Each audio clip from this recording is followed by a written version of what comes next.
My name is Kathy. I've been with my husband Daniel for 30 years. After we got married, we lived with my mother-in-law. My father-in-law had died in a traffic accident years ago, and not wanting to leave my mother-in-law alone, Daniel suggested we move in with her.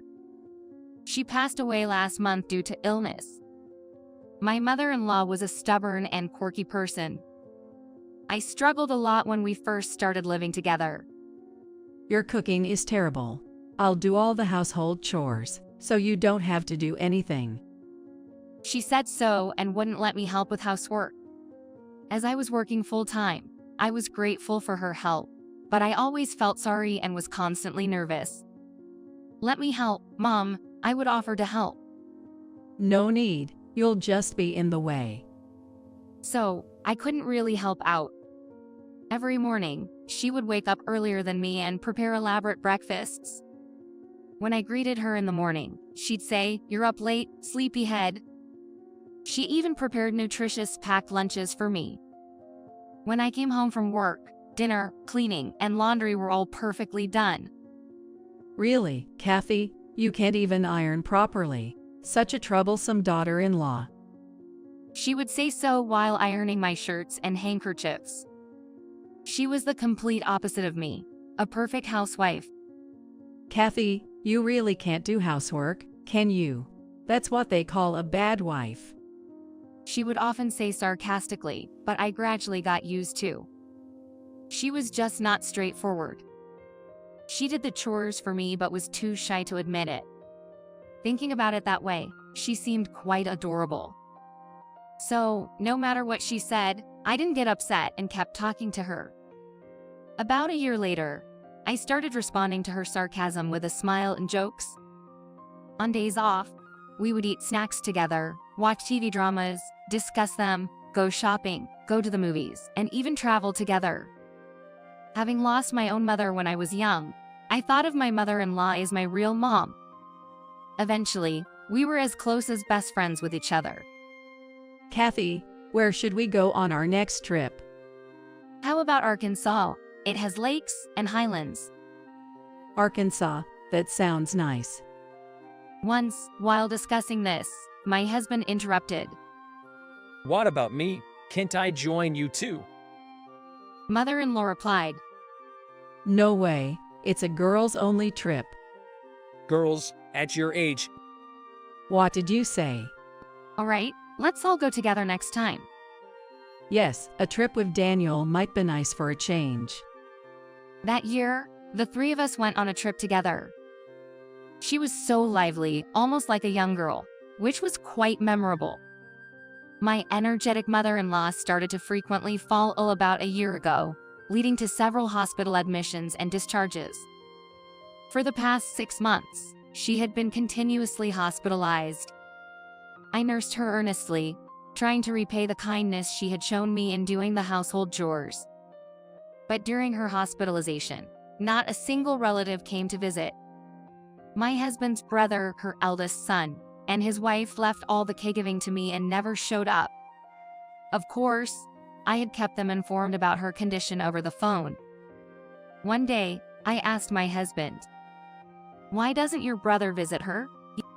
He then told me, He married his current wife just a week after meeting her. Mom opposed it, suggesting they wait and see, but he got angry and went ahead with the marriage anyway. Since then, they've been estranged. Hearing this, I said, "But opposing their marriage so quickly is a normal parental concern. Meeting someone for just a week and deciding to marry is too hasty." Later, I learned that my brother-in-law and his wife had lied to the rest of the family, claiming they were opposed for marrying a long-term partner, causing the relatives to ostracize my mother-in-law. She tried to explain the misunderstanding to the relatives, but her inherently eccentric personality made it hard for them to believe her. "So, is it because of your brother that no relatives visit her?" "Yeah," my husband nodded. I tried explaining to them, but it seems they already disliked Mom and remained distant. I felt deep sympathy upon hearing this. My mother-in-law might have been difficult, but I knew she was just shy and clumsy. Moreover, She was not only estranged from relatives, she didn't seem to have friends to visit or go out with, living a lonely life. To ensure she wasn't lonely, I took a leave of absence from work and visited her daily, staying by her side as much as possible. She would say, "How are you managing the housework without me? Don't worry about me. Go home and take care of the house." But I just smiled and brushed it off. However, her condition didn't show signs of improvement and continued to worsen. Then one day, she passed away peacefully in her sleep. Both my husband and I shed so much tears. Even after receiving the news of her critical condition, her eldest son and his wife didn't come to the hospital. They didn't even attend the funeral. A week after the funeral, my brother-in-law and other relatives suddenly showed up at our house. They wanted to discuss the inheritance. I was unaware, but my mother-in-law owned several properties and had a substantial fortune. I'm the eldest son, so I should receive the most. My brother-in-law arrogantly declared. The other relatives also chimed in. "We want our share too." I couldn't believe they were talking about inheritance when they didn't even attend her funeral. I was furious. Then I remembered. Yes, that's what was written in the last letter mother-in-law gave me. Please contact this lawyer regarding inheritance matters. I've already arranged everything with him. The letter included the lawyer's contact information. I called the lawyer and explained everything. "Hello, my mother-in-law passed away. About the inheritance." I understand. I'll be right there. The lawyer said he would come right away. Soon after, the lawyer arrived.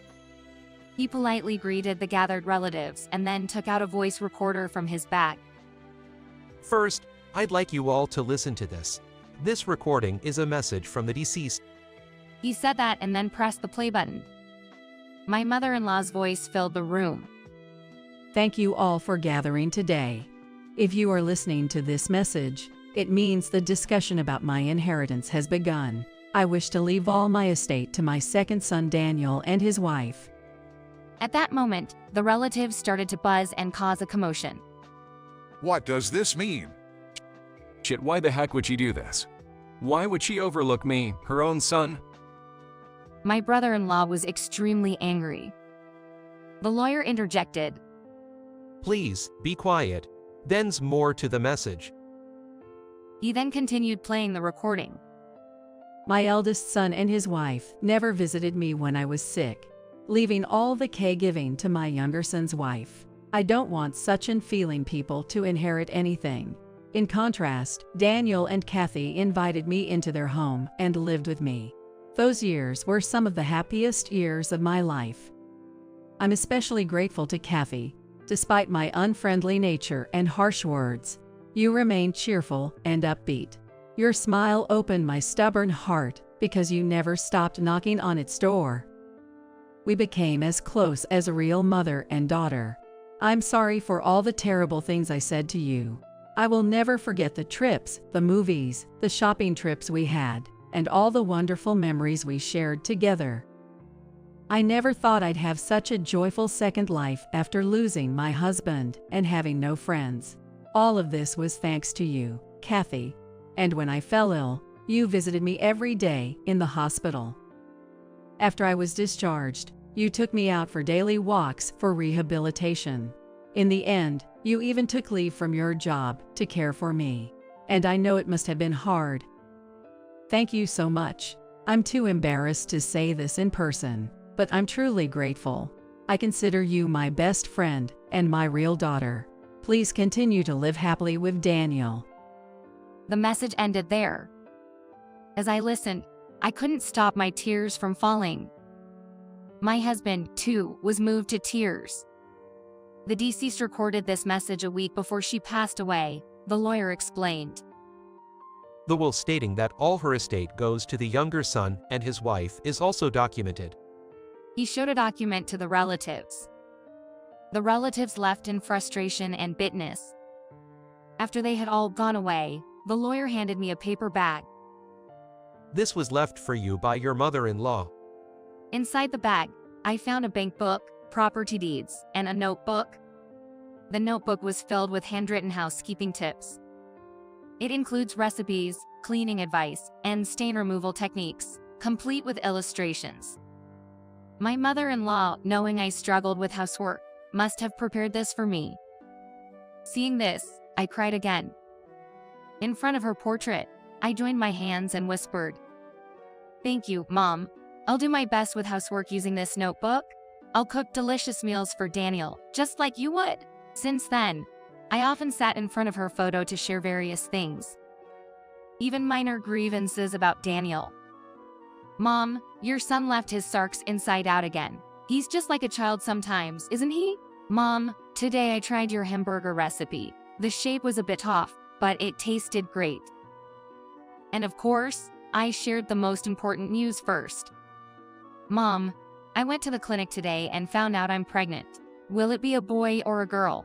I know you'd be happy. What should we name it? Please watch over us so that the baby would grow up healthily." Though she never responds, her photo always seems to smile back.